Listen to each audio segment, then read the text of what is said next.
नमस्कार। आकाशवाणी चंडीगढ़ से प्रादेशिक समाचारों के साथ मैं पंकज धीमान। सबसे पहले पेश है मुख्य समाचार। भारत ने अपने नागरिकों से ईरान की अनावश्यक यात्रा से बचने को कहा। मुख्यमंत्री नायब सिंह सैनी ने गुरुग्राम जिले में 188 करोड़ रुपए से अधिक की विकास परियोजनाओं का उद्घाटन व शिलान्यास किया। हरियाणा के मुख्यमंत्री ने फरीदाबाद के आंगनपुर गांव में अवैध निर्माणों की तोड़फोड़ के कारण गरीब लोगों के उजड़ने का मुद्दा सर्वोच्च न्यायालय के समक्ष रखने का आश्वासन दिया। केंद्रीय माध्यमिक शिक्षा बोर्ड ने विद्यार्थियों से स्वस्थ जीवन शैली को बढ़ावा देने के लिए स्कूलों में तेल बोर्ड स्थापित करने को कहा और हरियाणा में बिजली विभाग ने प्रधानमंत्री सूर्य घर योजना को आगे बढ़ाने के लिए उपभोक्ताओं की वित्तीय बाधाएं दूर की। अब समाचार विस्तार से। भारत ने अपने नागरिकों से ईरान की अनावश्यक यात्रा से बचने को कहा है। ईरान में बढ़ती सुरक्षा चिंताओं के बीच यह परामर्श जारी किया गया है। ईरान में भारतीय दूतावास ने एक सोशल मीडिया पोस्ट में भारतीय नागरिकों को ईरान यात्रा से पहले स्थिति पर सतर्कता से नजर रखने और भारतीय प्राधिकरणों से जारी परामर्शों पर भी ध्यान देने को कहा है। वर्तमान में ईरान में रह रहे और स्वदेश लौटने के इच्छुक भारतीय नागरिकों को वाणिज्यिक उड़ान और अन्य विकल्पों में मदद लेने का परामर्श दिया गया है। मुख्यमंत्री नायब सिंह सैनी ने आज गुरुग्राम जिले के विकास के लिए 188 करोड़ रुपए से अधिक की विकास परियोजनाओं का उद्घाटन एवं शिलान्यास किया। जिला कष्ट निवारण समिति की बैठक के बाद मुख्यमंत्री ने पटौदी विधानसभा क्षेत्र में 55 करोड़ 5,67,000 की लागत से पचगांव से जमालपुर होते हुए फारूकनगर तक बनाई गई द्विमार्गी सड़क तथा 13 करोड़ 18,83,000 रुपए की लागत से हेली मंडी मेहचाना फारूकनगर मार्ग के नवीनीकरण का उद्घाटन किया। इसके अलावा मुख्यमंत्री ने कई नई सड़कों सहित सोहना विधानसभा क्षेत्र में 8 करोड़ 23,19,000 रुपए की लागत से जीए रोड से अलीपुर हरिया हेड़ा तक बनी सड़क तथा रायसीना गांव में बने मंदिर मार्ग का उद्घाटन भी किया। मुख्यमंत्री ने सोहना विधानसभा क्षेत्र में 13 करोड़ 34,53,000 की राशि से बनने वाले जीए रोड नया गांव धुमसपुर मार्ग तथा 16 करोड़ 56,79,000 की राशि से बनने वाले सोहना अभयपुर लोहटकी खेडला तथा दमदमा रिठौज सड़क मार्ग के जीर्णोद्धार का भी शिलान्यास किया। विकास परियोजनाओं का शुभारंभ करते हुए मुख्यमंत्री नायब सिंह सैनी ने गुरुग्राम महानगर विकास प्राधिकरण द्वारा चंदू बुढेड़ा में 63 करोड़ 18 लाख रुपए की लागत से बनाए गए 100 प्रतिदिन मेगा लीटर क्षमता की नवीन जल परिशोधन यूनिट का उद्घाटन किया। इस परियोजना के माध्यम से गुरुग्राम के 81 से 115 तक 34 सेक्टरों में रहने वाले 4.5 लाख से अधिक परिवारों को शुद्ध पेयजल की अतिरिक्त आपूर्ति सुनिश्चित होगी। यहां नहरी पानी का संशोधन कर उसे लोगों के घरों तक पहुंचाया जाएगा। मुख्यमंत्री ने जिला के शिक्षागत ढांचे को मजबूत करने के लिए आज समग्र शिक्षा अभियान के तहत बादशाहपुर विधानसभा क्षेत्र के गांव दौलताबाद में 5 करोड़ 3,89,000 तथा गांव धनवापुर में 2 करोड़ 39,56,000, सोहना में 4 करोड़ 70,30,000 तथा गांव घामड़ोज में 3 करोड़ 40,59,000 एवं गांव सिलानी में 3 करोड़ 12,87,000 की लागत से बनने वाले नए स्कूल भवनों की आधारशिला भी रखी। इस अवसर पर हरियाणा के वन, पर्यावरण एवं उद्योग मंत्री राव नरबीर सिंह व क्षेत्र के विधायक भी मौजूद रहे। हरियाणा के मुख्यमंत्री ने अरावली क्षेत्र में हो रहे अवैध निर्माणों के खिलाफ सर्वोच्च न्यायालय के आदेशों पर फरीदाबाद के आंगनपुर गांव में चल रही तोड़फोड़ के कारण गरीब लोगों के उजड़ने पर चिंता व्यक्त की है। फरीदाबाद के कई नेताओं द्वारा उनके समक्ष यह मुद्दा उठाए जाने पर मुख्यमंत्री ने कहा कि उचित माध्यम से यह मुद्दा सर्वोच्च न्यायालय के सामने उठाया जाएगा। आदरणीय कृष्णपाल जी गुर्जर और हमारे विधायक मंत्रीगण और प्रमुख लोग जो फरीदाबाद के थे वो सभी मिले थे और हमने उनको कहा है कि हम आपकी बात को जो हमारी सीसी कमेटी है उसके आगे हम रखेंगे और सीसी कमेटी माननीय सुप्रीम कोर्ट को अवगत कराएगी, क्योंकि हमने जो कार्रवाई की है गरीब परिवार हैं और क्योंकि सैकड़ों वर्षों से वो गांव बसा हुआ है, आज का नहीं है, सैकड़ों वर्षों से गांव बसा हुआ है। हम माननीय सुप्रीम कोर्ट से ये निवेदन करेंगे उस कमेटी के माध्यम से कि उसके ऊपर थोड़ा विचार किया जाए, क्योंकि गरीब परिवार हैं। प्रादेशिक समाचार आकाशवाणी चंडीगढ़ से प्रसारित किए जा रहे हैं।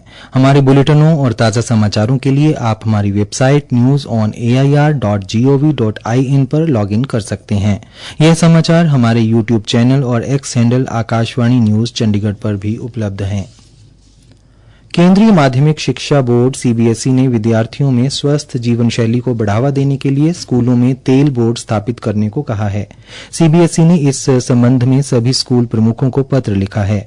हमारे संवाददाता ने बताया है कि सीबीएसई ने पौष्टिक और स्वास्थ्यवर्धक भोजन विकल्पों की उपलब्धता और गतिविधि उपायों के माध्यम से स्कूलों में स्वस्थ भोजन और शारीरिक गतिविधियों को बढ़ावा देने को कहा है। बोर्ड ने विद्यार्थियों को सीढ़ियों का उपयोग करने, छोटे व्यायाम अवकाश आयोजित करने और पैदल चलने के मार्गों को सुगम बनाने के लिए भी कहा है। वैश्विक रोग भार जीबीडी 2021 मोटापा पूर्वानुमान अध्ययन के अनुसार भारत में अधिक वजन और मोटापे से पीड़ित वयस्कों की संख्या 2021 में 18 करोड़ से बढ़कर 2050 तक लगभग 45 करोड़ होने का अनुमान है। हरियाणा में बिजली विभाग ने प्रधानमंत्री सूर्य घर योजना को आगे बढ़ाने के लिए उपभोक्ताओं की वित्तीय बाधाएं दूर कर दी हैं। पानीपत सर्कल में सब अर्बन डिवीजन के अधिकारी अभियंता आदित्य कुंडू ने यह जानकारी देते हुए बताया कि योजना के अंतर्गत कनेक्शन लेने वाले उपभोक्ताओं को कई प्रकार की छूट दी गई है। हमारे सभी उपभोक्ताओं को जो लोग प्रधानमंत्री सूर्य घर योजना में आना चाहते हैं उनके लिए हमारे विभाग ने जो हमारी फाइल प्रोसेसिंग चार्जेस हैं 1000 रुपए उनको मुफ्त कर दिया है। उसके अलावा जो मीटर इंस्टॉलेशन की फीस होती थी 150 रुपए उस लोगों को भी उसको भी हमने वेव कर दिया है। और उसके साथ ही एक मीटर टेस्टिंग फीस होती है 106 रुपए उसको भी हमने वेव कर दिया है। और इसके साथ जो हमारा नेट मीटरिंग एग्रीमेंट होता है जो एक जुडिशियल पेपर में बनवा के देना होता था लोगों को तो उस कंडीशन को भी हम लोगों ने हटा दिया है। उन्होंने बताया कि प्रसंस्करण शुल्क, मीटर स्थापना व परीक्षण शुल्क पूर्णतः माफ किया गया है। नेट मीटरिंग व ग्रॉस मीटरिंग समझौते की भी कोई आवश्यकता नहीं है। उन्होंने बताया कि योजना का लाभ ज्यादा से ज्यादा उपभोक्ताओं को उपलब्ध कराने के उद्देश्य से सभी अधिकारी व कर्मचारी तालमेल बनाकर काम कर रहे हैं। केंद्र सरकार की पहल के तहत सावन के महीने में डाक विभाग द्वारा आमजन को जलाभिषेक के लिए शुद्ध एवं पवित्र गंगाजल उपलब्ध करवाया जा रहा है। डाक विभाग के अंबाला के प्रवर डाकपाल हरीश कुमार गोम्बर ने बताया, ये गंगा जल बहुत प्योर और निर्मल जिसको भी चाहिए 200 ml की बोतल 30 रुपए में डाक विभाग उपलब्ध करवा रहा है। और शिवरात्रि वाले दिन हम मेन जो यहाँ का ऐतिहासिक मंदिर है हाथी थाना मंदिर उधर भी इसका स्टॉल लगाएंगे। यदि कोई हमें रिक्वेस्ट करता है तो हम पोस्टमैन के थ्रू भी भिजवा देंगे, लेकिन उसके लिए पर्सनली रिक्वेस्ट करनी पड़े। पिछली बार हमारे पास 24,000 बोतलें थी और हमने उसमें से 20,000 बोतलें सेल कर दी और इस बार भी हमारे पास 24,000 बोतलें अवेलेबल है और अब तक हमारे पास 6,000 बोतलें सेल करना है। हिसार मंडल के डाकघर अधीक्षक हरीश कुमार ने बताया कि यह सेवा सभी प्रमुख डाकघरों हिसार, सिरसा, फतेहाबाद व टोहाना आदि में उपलब्ध कराई जा रही है। इससे जो लोग सावन माह में किसी कारणवश हरिद्वार नहीं जा पाते उन्हें घर बैठे गंगाजल मिल रहा है। उन्होंने बताया कि हर साल सावन माह में लगभग 8,000 गंगाजल की बोतलें हिसार डाकघर से खरीदी जाती हैं। श्री हरीश कुमार ने बताया, भारतीय डाक हर साल सावन मास में गंगोत्री का शुद्ध गंगा जल उपलब्ध करवाता है ताकि जो लोग हरिद्वार जाके या गंगोत्री जाके गंगा जल नहीं ला सके वो अपने नजदीकी डाकघर में 250 ml की बोतल मात्र 30 रुपए में प्राप्त कर सके। ये सभी जो प्रमुख डाकघर है उसमें अवेलेबल है। हिसार में, मॉडल टाउन, सिरसा, फतेहाबाद, इन सभी जगह में, टोहाना जो मेन पोस्ट ऑफिस है सभी जगह ये सुविधा उपलब्ध है। इसकी शुद्धता के मामले में कोई समझौता नहीं है। डाक विभाग का डायरेक्ट टाई अप है उत्तराखंड गवर्नमेंट से और ये उनसे ही हमने भरवा के गंगाजल मंगवाया है। उन्होंने कहा कि उत्तराखंड सरकार के सहयोग से सीधे डाक विभाग द्वारा ही उचित पैकेजिंग के साथ यह गंगाजल आमजन तक पहुंचाया जा रहा है। जींद के डाकपाल नरेश कुमार ने बताया, गंगा जल जनता तक पहुंचाने के लिए डाक विभाग की पहल है। गरीब से गरीब आदमी भी यहाँ पे आके ये और अपने ही शहर के अंदर गंगा जल 30 रुपए मात्र में ले सकते हैं, जिससे समय की भी बचत होता है। प्रतिवर्ष लगभग 500 बोतल के आसपास बिकती है हमारी जाओ। प्रतिदिन लोग यहाँ पे आके गंगा जल ले रहे हैं। मुख्य समाचार एक बार फिर। भारत ने अपने नागरिकों से ईरान की अनावश्यक यात्रा से बचने को कहा। मुख्यमंत्री नायब सिंह सैनी ने गुरुग्राम जिले में 188 करोड़ रुपए से अधिक की विकास परियोजनाओं का उद्घाटन व शिलान्यास किया। हरियाणा के मुख्यमंत्री ने फरीदाबाद के नंगपुर गांव में अवैध निर्माणों की तोड़फोड़ के कारण गरीब लोगों के उजड़ने का मुद्दा सर्वोच्च न्यायालय के समक्ष रखने का आश्वासन दिया। केंद्रीय माध्यमिक शिक्षा बोर्ड ने विद्यार्थियों से स्वस्थ जीवन शैली को बढ़ावा देने के लिए स्कूलों में तेल बोर्ड स्थापित करने को कहा और हरियाणा में बिजली विभाग ने प्रधानमंत्री सूर्य घर योजना को आगे बढ़ाने के लिए उपभोक्ताओं की वित्तीय बाधाएं दूर की। प्रादेशिक समाचार समाप्त हुए।